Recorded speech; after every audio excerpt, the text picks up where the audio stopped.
We start with 1 hour chart. Just I want to give a quick update. And if you refer to our analysis, we discussed the ways move is very corrective. And we mentioned how we can look for trade. Anyway, we didn't get a really good trade unless anyone get a trade from here as a short term. But for me, I didn't take the trade. All right. And if we refer to the indicators, we don't need, I mean, because we see the divergence, we don't need to really care about that because we need the question is whether we should consider this sharp or not. Mostly we should take it. That's why we don't need to rely on the indicators at this point. And if I move to daily chart, still we are within this correction. All right.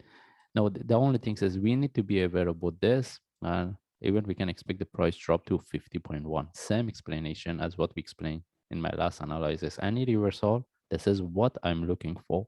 All right. Because in the bigger picture, we're looking for this flat as a running flat.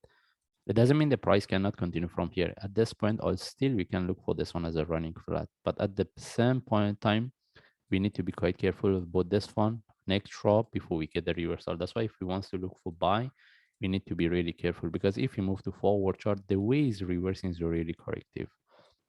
Okay, even we can expect this one continue and retest the 62. It doesn't mean we cannot look for buy within this range. If we get any opportunity for buy, we will take it based on a 1 hour chart.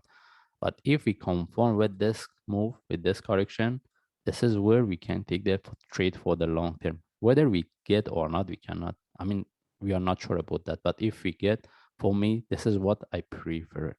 Okay. But right now, whether we should look for buy or not, the way is reversing is very corrective. All right. Unless within this range, based on lower time frame, we see the trade set up for buy, we will take it, and the target we can look for 62 as a short term. Then from there, we see whether the price can break or not. Anyway, based on forward chart, I don't see any trade setup. And if I move to 1 hour chart as well, I don't see any trade setup. Okay. And if anyone is looking for this one, following by this correction, they think this is the start of, I mean, they can look for buy because I mentioned we can take the trade within this range. The only option is to put our entry somewhere above the stop, somewhere around 58.6, right? Maybe just adjust it, 58.6.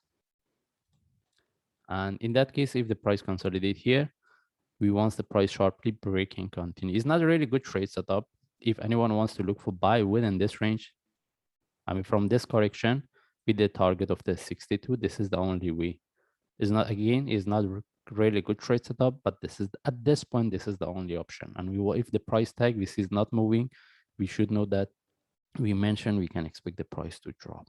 That's why they should know how to manage and know the traders, they need to make a decision whether they want to get this trade or not. Anyway, we just follow the chart. If I see any update, I will share. Thanks.